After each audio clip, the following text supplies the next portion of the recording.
तो guys welcome एक बार फिर से असली अखाड़ा पॉडकास्ट के एक और नए एपिसोड में। और आज का जो पॉडकास्ट है वो बहुत ज़्यादा डिफरेंट होने वाला है हमारे आज का जो एपिसोड होने वाला है बाकी एपिसोड से, क्योंकि इस एपिसोड के अंदर कुछ ऐसी मेजर चीज़ों को हम लोग डिस्कस करने वाले हैं जो कि आने वाले टाइम में डब्ल्यूडब्ल्यू के पूरे लैंडस्केप को चेंज करेंगे। और अगर आपको कुछ भी नहीं पता कि क्या चल रहा है डब्ल्यूडब्ल्यू के अंदर, इवन आज एक ऐसी चीज़ मेरे को अभी भी पता चली है जो कि टॉपिक ऑब्वियसली हमारे विंस मैकमैन की रिटायरमेंट सबसे रिलेटेड है, तो उससे भी बड़ा है। तो सब चीज़ों को हम लोग डिस्कस करेंगे शुरू से एंड तक। बस आप आराम से बैठ के इसको सुनना। और हमेशा की तरह मेरे साथ आयुष है शो पर, तो वेलकम आयुष। और कुछ ज़्यादा ही खतरनाक नहीं रहे पिछले 7 दिन या 1 हफ्ता हम रेसलिंग फैंस के लिए? भाई लोग मुझे कह रहे हैं कि आप वीडियो नहीं डाल रहे हो क्योंकि मैं इतना बिजी चल रहा हूँ आजकल। लेकिन गाइस जब ये न्यूज़ आई तो कोई चांस नहीं था कि भाई मैं इसको कवर ना करूँ, क्योंकि ट्रिपल एच का पहले अनाउंस होना कि वो भाई एग्जीक्यूटिव वाइस प्रेसिडेंट फिर से बन गए हैं टैलेंट रिलेशंस के, यानी कि डब्ल्यूडब्ल्यू के अंदर जो हायर होगा उसका ऊपर फिर से ट्रिपल एच को कंट्रोल मिल गया है। फिर विंस मैकमैन आके बोल रहे हैं भाई मैं रिटायर हो रहा हूँ, हो गया मेरा बहुत, thank you WW universe, finally मैं जा रहा हूँ। और आई डोंट नो कि लोग इसको एक इमोशनल पर्सपेक्टिव से बोल रहे हैं कि बुरी चीज़ है, लेकिन रोहित इतने टाइम से हम यही बोल रहे थे कि अगर डब्ल्यूडब्ल्यू में कुछ इंप्रूवमेंट लेके आनी है, अगर ये कंपनी फिर से वैसी हो सकती है जैसा कि हम चाहते हैं, तो उसके लिए विंस मैकमैन को जाना है। अब जैसी मैं ये बात बोलता हूँ लोगों को लगता है कि भाई ये तो एक हेटर है, ये प्रॉब्ली AEW विंस मैकमैन को पसंद नहीं करते, हम हेटर हैं बड़े वाले। हाँ हम हेटर है भाई, क्योंकि हम विंस मैकमैन को पसंद नहीं करते। लेकिन आई डोंट नो कि लोगों की क्या कोई पर्सनल रिलेशनशिप है विंस मैकमैन के साथ कि वो उनसे इतना इमोशनली अटैच्ड हैं। और ये कोई नहीं डिनाई करता कि जो भी विंस ने करा है, पूरा डब्ल्यूडब्ल्यू बनाई है, हमको इतने सालों तक एंटरटेन करा है, उसके लिए किसी ने कुछ मना नहीं करा। लेकिन मैंने अपनी वीडियो में भी ये बोला था कि हर चीज़ का एक एंड आता है and this is now the time कि विंस मैकमैन के लिए वो ख़त्म हुआ। अब ये बात हमें भूलनी नहीं चाहिए कि ये विंस मैकमैन ने अपनी मर्जी से डिसीजन नहीं लिया है, वो अभी भी उस चीज़ के लिए फोर्स्ड हुए हैं, क्योंकि जो उनके एलिगेशंस लगे उसके बाद जो प्रेशर था पब्लिक इमेज पे, जो डब्ल्यूडब्ल्यू पे back to back Rohit stories आ रही थी, उसके बाद विंस मैकमैन जैसा बंदा अपनी कंपनी को गिरते हुए नहीं देख सकता आई थिंक। और एक पॉइंट के बाद उन्होंने सोचा कि हाँ भाई अब पर्सनली मैं इसको नहीं ले सकता हूँ, अगर मैं अभी भी यहाँ पे बना रहता हूँ हेड पूरी कंपनी का, तो ऐसे ही करके एक एक और न्यूज़ वापस बाहर निकलती रहेंगी। और मे बी विंस मैकमैन ने और क्या क्या किया उसके बारे में हम बात नहीं करेंगे, लेकिन अगर एक स्टोरी ऐसे आती है तो और भी स्टोरीज पॉसिबल हैं कि फ्यूचर में आए। तो मैं भी विंस मैकमैन की तरफ से एक स्टेप डाउन था, क्योंकि वो डब्ल्यूडब्ल्यू से इतना प्यार करते हैं रोहित कि वो उस कंपनी को कभी ख़त्म होते हुए आई डोंट थिंक कि पर्सनली देख सकते हैं। तो न्यूज़ बहुत ज़्यादा बड़ी थी रोहित। और आज जो फिर अनाउंस करा गया कि हाँ भाई विंस मैकमैन पहले तो क्रिएटिव का भी हेड नहीं रहेंगे, जो कि रोहित सबसे बड़ी बात थी, उस पर मैं थॉट्स जानना चाहूँगा कि भाई इससे पहले कि हम ट्रिपल एच वाली न्यूज़ पे बढ़ें, कि जब ये अनाउंसमेंट हुई कि विंस मैकमैन जब CEO नहीं रहेंगे, स्टेफनी आ रही है उनकी जगह अभी टेम्प्रेरी, तो हमको पता था भाई इसका कोई खास मतलब नहीं है क्योंकि विंस अभी भी क्रिएटिव कंट्रोल में है। लेकिन जब ये बोला गया कि वो सारी ड्यूटीज़ छोड़ देंगे, तब कैसा फील हुआ? आई थिंक विंस मैकमैन की ये जो थोड़े टाइम के लिए उन्होंने स्टेप डाउन किया था और इंटरिम CEO जो स्टेफनी मैकमैन को बनाया था, वो मेरे लिए बहुत बड़ी डील नहीं थी, क्योंकि मुझे पता था कि अगर विंस मैकमैन के ऊपर जो एलिगेशन वगैरह लगे हैं, अगर ये उससे क्लियर हो जाते तो विंस मैकमैन को दोबारा यहाँ पे आना ही है। लेकिन बड़ी बात ये है जब हमको ये पता चला कि विंस मैकमैन पूरी तरीके से रिटायर हो गए और अब उनका डब्ल्यूडब्ल्यू में कोई रोल बचा नहीं है, तो मतलब कि ये कुछ ऐसा है कि बस वो घर पे बैठे हुए हैं, डब्ल्यूडब्ल्यू के शो को वो देखते हैं, गोरिल्ला पोजीशन पर वो नहीं है, और जो सारी चीज़ें हैं वो बाकी के डब्ल्यूडब्ल्यू के लोग जो हैं ऑफिशियल्स हैं जिनको भी जो रोल दिया है वो ऑपरेट करेंगे। तो वो एक बहुत मेजर चीज़ थी मेरे लिए। और तब मुझे लगा कि हाँ अब इसको हम बड़ी चीज़ कहेंगे कि कुछ हुई है, क्योंकि विंस का हटना टेम्पररी तौर पे वो मेरे को कहीं से भी नहीं लग रहा था कि कोई मेजर चीज़ है। बट अब जब वो चले गए हैं, अब वो नहीं रहे क्रिएटिव के अंदर, तो वो एक बहुत बड़ी बात है। और मैं तो अगेन कह रहा हूँ, जैसे मैंने अभी इस एपिसोड की शुरुआत में कहा, इससे भी बड़ी बात है मेरे लिए ट्रिपल एच का हेड ऑफ द क्रिएटिव बनना। बिल्कुल, क्योंकि जब ये अनाउंस हुआ कि भाई Vince McMahon head of creative नहीं रहेंगे, तो मेरे दिमाग में ये था कि कौन वो बन सकता है। अब ट्रिपल एच को ऑलरेडी EVP बना दिया गया टैलेंट रिलेशंस का। और रोहित आई थिंक ये अपने आप में बहुत बड़ी बात है, क्योंकि हम जानते हैं कि जॉन लॉरेनाइटिस से कितने लोग परेशान थे कि भाई उनका काम ऐसा लगता है बस डब्ल्यूडब्ल्यू में है, किसी को रिलीज़ किया तो उसको ईमेल भेजना, लेकिन इतना पैसा उसके लिए उनको मिल रहा है। लेकिन ट्रिपल एच का जो रिलेशन रहा है हमेशा से टैलेंट्स के साथ बहुत अच्छा रहा है, भले ही वो NXT से उनको मेन रोस्टर तक लाने की जर्नी है या फिर टैलेंट के साथ डील करना है। मैं नहीं कहूँगा triple H is the best, क्योंकि हमने स्टोरीज देखी हैं टॉप सुपरस्टार्स के साथ कैसे ट्रिपल एच की कभी कभी नहीं बनती है because of the ego clash वहाँ पे। तो रोहित, क्या ये एक अच्छी बात है कि ट्रिपल एच को एग्जीक्यूटिव बना दिया एक बार फिर से टैलेंट रिलेशंस का, कि वो सुपरस्टार्स के साथ भी बात कर रहे हैं? क्योंकि भले विंस मैकमैन कुछ भी हो, उनको बिजनेस करना आता था। वो Brock Lesnar, Roman Reigns, John Cena, Goldberg, Undertaker, इन सारे स्टार्स को उनको पता था कैसे वापस लाया जाए। क्या ट्रिपल एच के पास उतनी पावर है? आई थिंक यहाँ पे एक जो चीज़ है ना, जो बहुत बड़े बड़े एनालिस्ट या ऑब्जर्वर है वो भी नोटिस नहीं करेंगे, कि अगर आप शॉर्ट टर्म के लिए देखो 2 3 या 4 साल के लिए, तो आपको जो विंस मैकमैन के डिसीजंस हैं पिछले कुछ सालों के बहुत अच्छे लग सकते हैं। जैसे कि हमेशा ब्रॉक लेसनर को मेन इवेंट में डालना, ब्रॉक लेसनर के पास वर्ल्ड चैंपियनशिप रखना, टॉप स्टार को ऊपर रखना। लेकिन अगर आप उसको कंपेयर करो ट्रिपल एच से, कि ट्रिपल एच की थिंकिंग क्या है, वो बिल्कुल भी शॉर्ट रन में ये नहीं देखते कि उनका बिजनेस कहाँ पे जा रहा है, वो उस हिसाब से बुकिंग करते ही नहीं है। इसीलिए हमने देखा है कि NXT को जब उन्होंने कंट्रोल किया था तो ऐसा ऑब्वियसली वो प्रॉफिटेबल NXT कभी इतनी रही नहीं है, इसीलिए भी विंस मैकमैन ने ट्रिपल एच को NXT थमाया था कि चल भैया तो ये इसके साथ जो करना है कर ले। लेकिन ट्रिपल एच जिस माइंडसेट से चलते हैं वो वाला माइंडसेट है जो कि विंस मैकमैन के पास पहले हुआ करता था जब WWE का अर्ली टाइम था। और उस टाइम पर जैसे विंस मैकमैन सुपरस्टार्स को बनाने की कोशिश करते थे, वो काम मुझे लगता है ट्रिपल एच इस टाइम पर कर सकते हैं। क्योंकि आज से सुपरस्टार को जब बनाना शुरू करेंगे आयुष, तभी जाकर वो बड़े स्टार बनेंगे। ऐसा तो कोई स्टार हुआ नहीं एक्सेप्ट सेलिब्रिटी जिसको तुम लेके आओ और वो सीधा बड़ा स्टार बन जाए। तो अगर आप मतलब देखने से लग सकता है कि यार तुम फिन बैलर और ये डेमन प्रीस्ट का मैच क्यों करवाओगे किसी बड़े शो के ऊपर, ये मनी मैच थोड़ी है। लेकिन जब इसको धीरे धीरे बिल्ड करेंगे तभी आई थिंक ये बड़े सुपरस्टार बनेंगे, जो कि हर सुपरस्टार के लिए गेम रहता है। तो लॉन्ग रन में मेरे ख्याल से विंस मैकमैन ने सोचना ही छोड़ दिया था। ये भी एक मुझे बहुत बड़ा रीज़न लगता है कि क्यों स्टोरी लाइन में हमको बहुत ज़्यादा बकवास चीज़ें देखने को मिली। और मेरे हिसाब से जो एक चीज़ तो चेंज होगी डेफिनेटली, वो ये फ्यूचर स्टार्स को बनाना। ट्रिपल एच ऐसा ज़रूर करेंगे मुझे लगता है। आई थिंक ये परफेक्ट पॉइंट रोहित ने यहाँ पे बोला है कि लॉन्ग टर्म बुकिंग तो है, क्योंकि Vince McMahon, I don't know कि उनकी थिंकिंग क्या चलती थी कि हाँ भाई अब से हम 4 महीने बाद इस स्टोरी लाइन के साथ क्या कर रहे होंगे।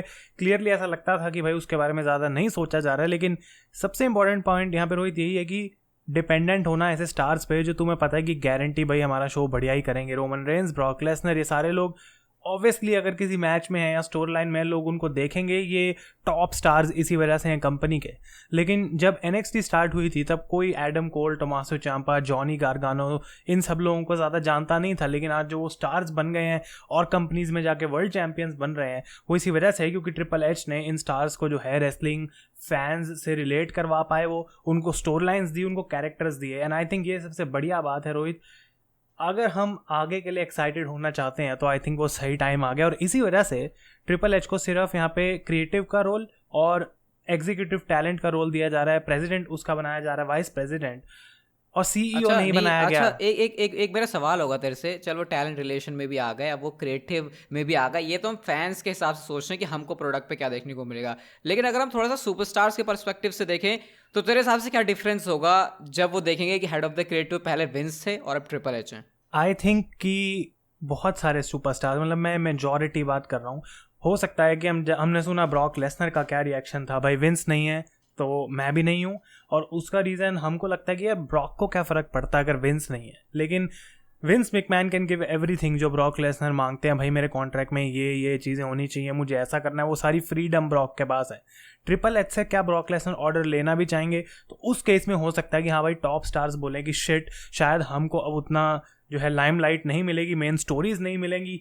लेकिन आई थिंक जो बाकी स्टार्स हैं जिनको मौका नहीं मिलता, मिड कार्ड या फिर उससे नीचे वाले, वो इस टाइम पे काफ़ी खुश होंगे। क्योंकि मैं ये नहीं बोलूँगा सबको ट्रिपल एच आके बोलेंगे हाँ भाई तुम अब हम मेरे मेन इवेंट में हो, सबको एक एक करके मौका मिलेगा, लाइन में लग जाओ। लेकिन एटलीस्ट जो उनके आइडियाज़ हैं I think triple H better सुनेंगे as compare to Vince McMahon. और अगर कोई सुपरस्टार आके बोल रहा है ट्रिपल एच को भाई ये हम कर सकते हैं मेरी स्टोरी लाइन के साथ, और ट्रिपल एच को वो चीज़ पसंद है, तो आई थिंक वो कंसिडर करेंगे। लेकिन अगर विंस मैकमैन के पास बंदों को जाना भी होता था भाई तो 5-5 घंटे हम जानते हैं लाइन में लगना पड़ता है और फिर बारी भी नहीं आ रही है, कुछ उनको समझ नहीं आ रहा। तो विंस के अपने रूल्स थे, कुछ कह सकते हैं लोग कि भाई वो ओल्ड थिंकिंग थी बहुत, इस वजह से विंस वैसे ही रिएक्ट करते थे। लेकिन आई थिंक रोहित की अगर हम टोनी खान के कंपैरिजन में देखें जो कि काफ़ी हद तक फ्रीडम देते हैं अपने सुपरस्टार्स को, तो उसके क्लोज ज़्यादा हैं आई थिंक ट्रिपल एच जिस तरीके से वो ऑपरेट करेंगे as compare to Vince McMahon. मतलब तेरा कहना यह है कि अभी भी जैसा टोनी खान अपने सुपरस्टार्स को फ्रीडम देते हैं वैसे ट्रिपल एच के आने के बाद भी और CEO चेंज होने के बाद भी नहीं होने वाली है? आई डोंट थिंक सो, क्योंकि WWE की जिस तरीके से ऑपरेट करती है, जिस तरीके से WWE का जो टीवी प्रेजेंस है, जो उनके स्पॉन्सर्स हैं, एडवर्टाइजर्स हैं, वो बिल्कुल अलग हैं। जिस तरीके से AEW काम करती है, उनके अपने अलग से एक्सपेक्टेशंस रहते हैं कि कैसे WWE चलनी चाहिए तो मे बी ट्रिपल एच थोड़ा कंटेंट और एजियर बना सकते हैं। हमने रूमर सुने थे TV14 के, मे बी वो उनका पहला बड़ा मूव होगा नए CEOs के साथ जो कि कंटेंट को अच्छा बनाए, और हम चाहते हैं वो हो। लेकिन आई डोंट थिंक कि हम ये एक्सपेक्ट कर सकते हैं कि अगर ट्रिपल एच क्रिएटिव में तो अगले 2 हफ्ते बाद ऐसी रॉ देखने को मिलेगी जो हमने 10 साल में नहीं देखी। तो वो मैं एक्सपेक्ट नहीं करूँगा और वो करना भी नहीं चाहिए, क्योंकि ट्रिपल एच रोहित जितनी भी उनको प्रैक्टिस है, एक्सपीरियंस है NXT में काम करने का, रॉ और स्मैकडाउन चलाना एक बिल्कुल अलग गेम है, क्योंकि यहाँ पे बड़े सुपरस्टार्स के साथ उनको डील करना पड़ेगा। तो वो चीज़ उनके फेवर में भी जा सकती है, मे बी उनके अगेंस्ट भी जा सकती है। लेकिन अगर हम इसको एक पॉजिटिव मूव बोल रहे हैं तो वो इसी वजह से है क्योंकि आई थिंक कि वो एक्सेप्ट करेंगे नए आइडियाज़ को और वो इम्प्लीमेंट होगा WWE में। और इसके अलावा अच्छा, तो मतलब अब नहीं, एक सवाल है मेरे उधर से। जैसे अब विंस मैकमैन तो चले गए यहाँ से, बट अभी लोगों के दिमाग में ये भी एक सवाल है जो कि मैंने अपने वीडियोस के कमेंट में देखा था कि क्या अब विंस मैकमैन का कोई इन्फ्लुएंस बचा ही नहीं है। मतलब चलो ये हमको पता चल गया उनकी सारी ड्यूटीज़ खत्म हो गई हैं, लेकिन उनके पैसे तो लगे हैं कंपनी के अंदर, तो वो चीज़ क्या अफेक्ट कर सकती है ट्रिपल एच के डिसीजन मेकिंग में, स्टेफनी मैकमैन के, निक खान के? क्योंकि हमको पता है कि वो क्वार्टरली एक उनका अर्निंग कॉल होता है जहाँ पे वो अपने इन्वेस्टर्स के सामने बैठे होते हैं, तो वो भी तो एक पॉइंट है ना। ये मुझे पता है बहुत सारे लोग सोचेंगे नहीं क्योंकि हम सिर्फ टेलीविजन पर स्टोरी लाइन के हिसाब से देखते हैं, लेकिन भाई पीछे तो सारा बिजनेस मॉडल ही है, तो उसके हिसाब से तो चलना पड़ेगा। आई थिंक ये पॉइंट भी बिल्कुल परफेक्ट है कि विंस मैकमैन स्टेज पे नहीं बल्कि ऑडियंस में होंगे, और ये सिर्फ एक जोक है लेकिन उनकी स्टेटमेंट में ये ऑफिशियली चीज़ उन्होंने बोली थी कि as the majority share holder मैं कंटिन्यू करूँगा सपोर्ट करना WWE को किसी भी वे में जो उनको ज़रूरत है। तो अगर उन्होंने ये बात बोली और अभी भी सारा स्टॉक जो है वो सबसे ज़्यादा विंस मैकमैन के पास है, वो कंपनी को ओन करते हैं, तो उनका कहीं ना कहीं आई थिंक कि बोर्ड पे इन्फ्लुएंस रहेगा। लेकिन रोहित ये भी मैं बता दूं और गाइज आपको भी ये जानना चाहिए कि विंस मैकमैन अब बोर्ड के भी चेयरमैन नहीं है, वो भी स्टेफनी मैकमैन को बना दिया गया है। आज ऑफिशियली वो अनाउंस हो चुका है कि स्टेफनी मैकमैन अब चेयरवुमेन है बोर्ड की, और साथ में निक खान के साथ वो CEO भी हैं। तो आई डोंट नो कि विंस मैकमैन का रोल कैसे चेंज होगा। मे बी बस वो घर पे बैठे हैं और उनके पास शेयर्स पड़े हैं जिनकी कुछ वैल्यू है, और अगर WWE का स्टॉक बढ़ रहा है तो विंस और अमीर हो रहे हैं। आई डोंट नो क्या वो आज से 1 साल में सारा स्टॉक बेच के पूरे तरीके से अपने आप को हटा देंगे WWE से, वो मैं नहीं देख सकता हूँ। क्योंकि मे बी अगर WWE वापस गिर रही है या कुछ हो रहा है और इस चीज़ को 2-3 साल हो चुके हैं, then what if Vince McMahon is 80 years old and he decides to return? तो भाई मुझे नहीं लगता कि अभी विंस मैकमैन बिल्कुल 100% रोहित यहाँ से जाएंगे। लेकिन क्रिएटिव जो है अभी फ़िलहाल उनके हाथ में नहीं है। और इससे अब मैं ये पूछना चाहता हूँ रोहित कि यार ट्रिपल एच को अभी गाइज ऑफिशियली अनाउंस कर दिया गया है as the head of creative, और रोहित ने पहली बात ये बोली कि ये ज़्यादा बड़ी न्यूज़ है विंस के रिटायर होने से, उसके बारे में क्या थॉट्स हैं? मेरे ये कहने का पीछे रीज़न ये है कि चलो CEO चले गए, कोई बात नहीं, अब विंस मैकमैन भी पूरी तरीके से गायब हो गए, कोई बात नहीं। तो अभी तो विंस मैकमैन गए हैं, लेकिन हमको इससे थोड़ी फर्क पड़ता है गया कौन, हमें तो इससे फर्क पड़ता है ना कि नया आया कौन। और स्टेफनी मैकमैन का CEO बनना ये एक तरीके से क्लियर मेरे को लगता है कि समझ जाना चाहिए कि ट्रिपल एच की बात स्टेफनी मैकमैन सुनेंगी। मतलब देखो टेलीविजन के ऊपर वो आए हैं, ठीक है, बैक स्टेज काम करने, घर तो उनको एक ही छत के नीचे जाना है, तो ऑब्वियसली ये इस पर भी डिपेंड करता है कि तुम्हारे जो उस रोल पर उस पोजीशन पे बंदा बैठा उससे रिलेशन कैसे हैं। और ट्रिपल एच ऑब्वियसली चाहेंगे कि उनका इनपुट रहे, तो ये तो और सोने पे सुहागा वाली बात हो गई कि उनको क्रिएटिव का ही सीधा हेड बना दिया है। तो ये चीज़ें इसलिए मैं कह रहा हूँ बड़ी बात है ट्रिपल एच का बनना कि विंस मैकमैन गए चलो कोई बात नहीं, बट आए ट्रिपल एच हैं, वो मेरे लिए एक बड़ी चीज़ है। और अभी हो सकता है मुझे ही लग रहा हो कि ये बहुत बड़ी बात है, क्योंकि ऐसा रिसेंट टाइम में तो WWE के अंदर बहुत बार हमने कर दिया कि यार बहुत बड़ा हो गया, बहुत बड़ी चीज़ होगी, लेकिन इवेंचुअली वैसा कुछ होता नहीं है। बट ट्रिपल एच से आई थिंक हम एक्सपेक्टेशन रख सकते हैं, इसीलिए मैं कह रहा हूँ कि ये बड़ी न्यूज़ है विंस मैकमैन के जाने से, ट्रिपल एच का आना, जबकि वो तो CEO भी नहीं, वो तो क्रिएटिव के हेड है। आई थिंक कि ये एक बात है, और दूसरी बात ये भी है कि ऐसा नहीं था कि अगर Vince McMahon head of creative थे तो एक चीज़ विंस मैकमैन बैठ के खुद कर रहे हैं। इतने सारे उनके पास राइटर्स हैं, ब्रूस प्रिचर्ड है, केविन डन है, ये सारे प्रोड्यूसर्स और जो भी बंदे उनके साथ एक्चुअली काम करते हैं, जो टैलेंट से डायरेक्टली डील करते हैं, क्योंकि विंस सारा काम खुद नहीं कर सकते।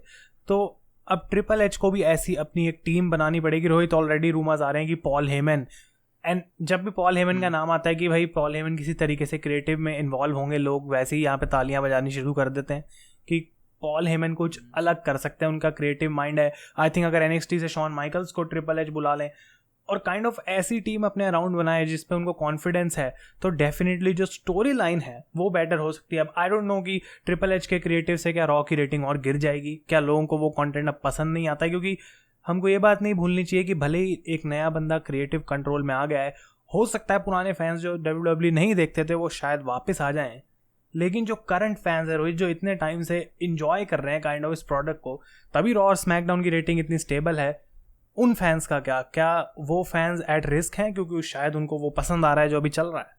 डेफिनेटली. और यही तो हमने देखा कि बहुत सारे लोग इस वजह से खुश भी नहीं है कि विंस मैकमैन चले गए. तो ये तो मतलब फैंस एक तो मिक्स्ड है ना. WWE कोई ऐसा तो है नहीं कि बहुत छोटे स्केल पर हो, किसी एक स्टेट के अंदर हो या फिर किसी एक कंट्री के अंदर हो. ये पूरा ग्लोबल वर्ल्ड वाइड हम इसको जानते हैं. रेसलिंग, प्रो रेसलिंग जैसी टर्म ही अगर किसी ने ईजाद करी है तो वो WWE की वजह से है. मतलब रेसलिंग नहीं, मैं प्रो रेसलिंग की बात कर रहा हूँ. तो उस वजह से चेंज तो आने वाला है यहाँ पर प्रोडक्ट में, ये मैं कह सकता हूँ. हमने अभी तक बहुत सारी चीज़ें देखी. आयुष, हमने क्या देखा? हमने देखा कि फॉक्स नेटवर्क के ऊपर स्मैकडाउन चला गया, हमको लगा अब चेंज आएगा. चेंज आया लेकिन कुछ ग्राफिक वगैरह चेंज हो गए. फिर हमने ये देखा कि कभी जो हमने चीज़ें चेंज होती हुई देखी, जैसे पॉल हेमन को रख दिया है, मतलब वो डायरेक्टर्स चेंज कर दिया रॉ स्मैकडाउन के. हमको हर बार एक होप मिली कि अब चेंज होगा. फिर अभी हमने रिसेंटली TV 14 का सुना, ब्रांड स्प्लिट हो गया, ब्रांड एक हो गया, अनेक हो गया, ऐसी बहुत सारी चीज़ें हुई. लेकिन आयुष, मैं सच कह रहा हूँ, अब मुझे पहली बार एक स्ट्रॉन्ग वाइब आ रही है कि यहाँ से तो चेंज बनता ही बनता है, और अगर यहाँ से भी चेंज नहीं हो रहा तो फिर शायद हमको अपना कंटेंट चेंज कर देना चाहिए. आई थिंक कि ऐसा सीन है रोहित की एक्सपेक्टेशंस हैं, बहुत हैं, और ट्रिपल एच पे वो चीज़ प्रेशर भी लेके आएगी कि हाँ अब मुझे परफॉर्म करना है. क्योंकि एक गलती हुई ट्रिपल एच से या फिर एक उन्होंने डिसीजन ऐसा लिया जो क्रिएटिवली बकवास है, लोग ऑलरेडी बोलेंगे विंस मैकमैन से भी ये तो बेकार बंदा है. लेकिन रोहित, एक मेरे दिमाग में बहुत ऐसा क्वेश्चन आ रहा है कि हम जानते हैं कि विंस मैकमैन को यूनिवर्सली, भले ही वो किसी पर्टिकुलर सुपरस्टार्स हैं जो उनको पसंद नहीं करते हैं या उनके साथ सही से उन्होंने बिहेव नहीं करा या फिर उनको ऐसा लगा कि हमारे को डिसरिस्पेक्ट मिली. फॉर एग्जांपल FTR, जो कि एक टैग टीम डिवीजन का पार्ट है, जिनका सक्सीड करना वैसे भी मुश्किल था इन द WWE, लेकिन विंस मैकमैन को एज अ बॉस ट्रीट करते थे सारे लोग, क्योंकि वो सीनियर थे, वो पता है कि भाई यही भगवान है हमारा रेसलिंग का. क्या ऐसी ये जो रिस्पेक्ट है स्पेशली टॉप सुपरस्टार्स के साथ, क्या डायरेक्टली एकदम ट्रिपल एच को भी मिलेगी, या फिर उनको पहले थोड़ा भाई है कि हाँ मुझे भी झुकना पड़ेगा, मुझे थोड़ा सुननी पड़ेगी बातें सुपरस्टार्स की, क्योंकि मैं उतना सीनियर अभी नहीं हूँ? मेरे ख्याल से ये पॉइंट ही नहीं होना चाहिए कि क्या ट्रिपल एच को रिस्पेक्ट मिले या फिर नहीं. ट्रिपल एच उस पोजीशन पर रिस्पेक्ट लेने नहीं बैठे हैं मेरे ख्याल से, और ना ही उस पोजीशन पर किसी को बैठना चाहिए सिर्फ रिस्पेक्ट लेने के लिए. उसकी पोजीशन होती है कंपनी को अच्छा चलाना, बिजनेस में भी ऑब्वियसली प्रॉफिट करना, अपने सुपरस्टार्स को खुश करना. एग्जैक्टली जो बातें विंस मैकमैन पब्लिकली अपनी स्टेटमेंट के ऊपर ट्वीट्स में बोलते हैं कि मेरे सुपरस्टार्स ही मेरे जो है सितारे हैं. ऑब्वियसली उन्होंने नाम दिया, रेसलर्स नहीं, उन्होंने ये जो सुपरस्टार्स टर्म है वो WWE ने विंस मैकमैन ने खुद बनाई है, क्योंकि उनके लिए वो सच में सितारे हैं. तो जो चीज़ वो दिखाते हैं पब्लिकली, वो चीज़ उनके अंदर नहीं थी, मैं कहूँगा. ये हो सकता है बहुत सारे लोगों को लगे, लेकिन क्योंकि विंस मैकमैन को अब भाई होगा भी यार. देखो, किसी बंदे ने अपनी लाइफ में बहुत कुछ बड़ा उखाड़ लिया, तो अंदर ही अंदर अगर उसकी थोड़ी बहुत ये ना आए कि हाँ मैं बड़ा आदमी हूँ, तो फिर वो बड़ा आदमी किस बात का. तो वो चीज़ विंस मैकमैन के अंदर थी. लेकिन ट्रिपल एच को मैंने जितना इंटरव्यूज़ के अंदर सुना है, जैसे उनके रिलेशन है, भाई वो बंदा एकदम चिल्ड रहता है. उसको अगर तुमने बड़ी पोजीशन के ऊपर रख भी दिया तो वो ऐसे ट्रीट नहीं करेगा कि हाँ भाई मैं तेरा बॉस हूँ, ऐसे करके दिखा, वैसे करके दिखा, फिर मैं तेरी बात मानूंगा. मुझे नहीं लगता कि ट्रिपल एच को कोई भी रिस्पेक्ट कमाने की जरूरत है. ऑलरेडी जो इतने टाइम से उन्होंने रेसलिंग में किया है, उनकी रिस्पेक्ट है. हालांकि उस पोजीशन के लिए नहीं है जो अब करने जा रहे हैं, लेकिन भाई रिस्पेक्ट देने की इतनी भी क्या जरूरत है. जाके बात करो, हाँ अच्छा ऐसे बॉस है तुम्हारा, उससे बात करो. ऐसा नहीं है कि तुमको विंस मैकमैन वाला रिलेशन रखना है. भाई खौफ खाते हैं विंस मैकमैन से लोग बात करने के लिए, जो सुपरस्टार से, जैसे आयुष ने बताया. कई लोगों की स्टोरीज हैं. विंस ने मुझे अपने ऑफिस के बाहर 6 घंटे खड़ा किया और उसके बाद कहा कि मेरा घर जाने का टाइम हो गया, मेरा वर्कआउट करने का टाइम हो गया. ऐसी स्टोरीज भी हमने सुनी है. मेरे को नाम याद नहीं आ रहा हो किसका, आयुष तेरे को आएगा तो तू बता देना. तो ये रिस्पेक्ट वाली बात मतलब क्या ही जरूरी नहीं है, ये मेरे को नहीं लगता. आई डोंट थिंक कि ये मतलब ये बात ठीक है कि हाँ ऐसा नहीं है कि ट्रिपल एच बैठ के भाई मुझे रिस्पेक्ट करो, लेकिन क्वेश्चन को अगर हम इस तरीके से फ्रेम करें कि जो कंट्रोल था विंस मैकमैन के पास कि भाई मैंने जिस चीज़ को बोल दिया टीवी पे वही देखने को मिलेगी, पूरी दुनिया कह सकती है बेकार है, लेकिन मुझे अगर पसंद आ रही है तो दिस इज़ अप्रूव्ड. क्या ट्रिपल एच, मैं कहना चाह रहा हूँ, उतनी पावर, ऑब्वियसली वो सेम रोल पे हैं, he is the head of creative, तो वो चीज़ कर सकते हैं, लेकिन क्या वो अपनी पावर को इस तरीके से यूज़ करेंगे कि जो मुझे करना है वही मुझे करना है, या फिर triple H is like okay ये इस बंदे का आइडिया है, मैं इसको कंसिडर करूँगा, ये हम ट्राई करके देख सकते हैं। नहीं, एक डिफरेंस होता है यहाँ पर, पावर का यूज़ करना और पावर को अब्यूज़ करना। आई थिंक ये स्टेटमेंट काफ़ी होगी बताने के लिए कि ट्रिपल एच क्या कर सकते हैं। विंस मैकमैन ने वो चीज़ करी है बहुत बार, क्योंकि उनको इस बात का गर्व है कि मैंने WWE को बनाया है। हाँ, ट्रिपल एच उतनी छाती ठोक के वो काम नहीं करेंगे जैसा विंस मैकमैन ने किया था, क्योंकि ऑब्वियसली बना बनाया माल विंस मैकमैन का है। अब ट्रिपल एच उस जगह पे आके बैठे हैं। अब आप से बहुत सारे लोगों को तो ये लग रहा होगा कि भाई CEO तो स्टेफनी निक खान बने, उनके बारे में क्यों नहीं बात कर रहे, क्योंकि भाई उससे ज़्यादा फर्क पड़ता ही नहीं है। क्रिएटिव में हेड कौन है, मेरे ख्याल से उस चीज़ से ज़्यादा फर्क पड़ता है, इसीलिए हम इस चीज़ के बारे में ज़्यादा डिस्कशन कर रहे हैं। और भाई अगर तुम मैं रोहित यहाँ पे ये, सॉरी टू इंटरप्ट, लेकिन मैं ये बात भी बोलूँगा कि सीईओ के पॉइंट पे फ़र्क हमको नहीं पड़ता है, लेकिन वो भी कहीं ना कहीं सही डिसीजन है, क्योंकि ट्रिपल एच से ज़्यादा स्टेफनी मैकमैन और निक खान को पता है कि वो कॉर्पोरेट रोल, जो बोर्ड ऑफ डायरेक्टर से बात करना है, वो सब चीज़ें, कंपनी का फेस बनना, इन्वेस्टर्स के सामने जाके बोलना, वो मच बेटर कर सकते हैं स्टेफनी और निक खान ट्रिपल एच के कंपैरिजन में। ट्रिपल एच का काम है भाई टैलेंट के साथ डील करना, जो मेन चीज़ें चल रही हैं कंपनी में, भाई स्टोरी लाइन है, टीवी पे क्या सही है क्या गलत है, उस चीज़ को ठीक करना। और मे बी अगर ट्रिपल एच इस चीज़ को चेंज करते हैं, एक रेवोल्यूशन लेके आ सकते हैं रोहित, की मैं किसी भी बड़े स्टार पे हमेशा डिपेंडेंट नहीं रहूँगा, मैं नए स्टार बनाऊंगा, और जिसको ऑडियंस पसंद करती है उसको पुश मिलेगा, अगर किसी को रिएक्शन मिलता है तो हम उसको आगे पुश देंगे। आई डोंट थिंक इससे ज़्यादा हम एक्सपेक्ट कर सकते हैं। और जबकि गाइज हम इस पूरे पॉडकास्ट में इस चीज़ को बहुत डिटेल में नहीं बात करेंगे क्या आगे बड़ा चेंज आ सकता है, क्योंकि आई थिंक हमें उसके लिए पहले खुद एक दो महीने हमको पहले खुद देखना पड़ेगा कि चीज़ें क्या चलती हैं। और सडन चेंज आना भी सही नहीं है, धीरे धीरे होना चाहिए, ग्रेजुअली होना चाहिए, वरना एकदम से माहौल अजीब सा हो जाएगा हमको देखने में भी। बिल्कुल। और आई डोंट थिंक कि समर स्लैम से पहले WWE वैसे भी कुछ चेंज करेगी, क्योंकि सारे प्लान्स ऑलरेडी सेट हैं।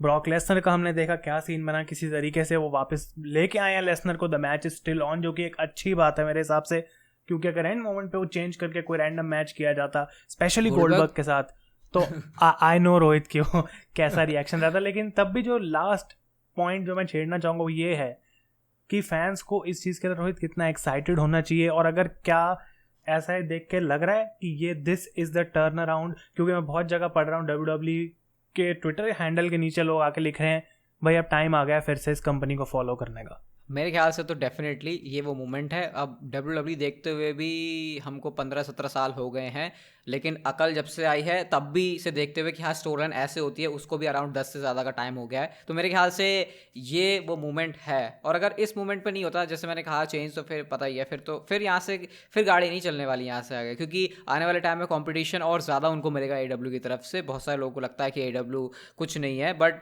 किसी भी कंपनी को बिल्ड होने में टाइम लगता है, तो मेरे ख्याल से यहाँ पे चेंज एक्सपेक्ट कर सकते हैं। और गाइज अगर आपने इस एपिसोड को सुना है ना, तो आप सच में हार्डकोर वाले रेसलिंग फैन हो, क्योंकि यहाँ पर हमने किसी स्टोरी लाइन की बात नहीं करी है कि ब्रॉक जीतेंगे तो क्या होगा, रोमन जीतेंगे तो क्या होगा। हमने यहाँ पर मॉडल कैसे काम करता है WWE का, उनके बिजनेस पर्सपेक्टिव से भी हमने बोल दिया भाई, अर्निंग कॉल का नाम भी घुसेड़ दिया। तो जो हमने बनाया असली अखाड़ा एपिसोड, वो पॉडकास्ट इसीलिए बनाया कि हम हार्डकोर चीज़ों की बात करें। आई थिंक काफ़ी अच्छा डिस्कशन सुनने को मिला है आयुष आज लोगों को। डेफिनेटली। और आई थिंक कि ये वो चीज़ है जो कि डायरेक्टली सबसे ज़्यादा इफेक्ट करती है इस कंपनी को, लेकिन मे बी ये वही भी चीज़ है जिससे सबसे कम लोगों को फ़र्क पड़ता है, क्योंकि अगर उनको अच्छी स्टोरी लाइन दिख रही है तो दे डोंट केयर कि कौन CEO है, कौन इसको बना रहा है, अगर उनको शो देखने में मज़ा आ रहा है, और उसके लिए मैं किसी को ब्लेम नहीं करूँगा। लेकिन एक छोटी सी और जो लास्ट चीज़ है वो ये टोनी खान की ट्वीट, जो कि आई डोंट नो कि इसको लोग कैसे सुनेंगे, लेकिन विंस मैकमैन के रिटायर होते उनको बहुत बैकलैश भी मिल रही है टोनी को इस चीज़ के लिए, कि मैं बहुत खुश हूँ कि मैं प्रो रेसलिंग की जो वर्ल्ड है, जो प्रोफेशनल रेसलिंग का, उसका सबसे लंबा जो है टेन्योरिंग CEO बन चुका हूँ, सबसे ज़्यादा देर तक अब मैं CEO रहूँगा किसी भी रेसलिंग कंपनी का। रोहित क्या ये स्टैट हमको अभी यहाँ पे पता है कि कितने साल से विंस मैकमैन CEO थे WWE के?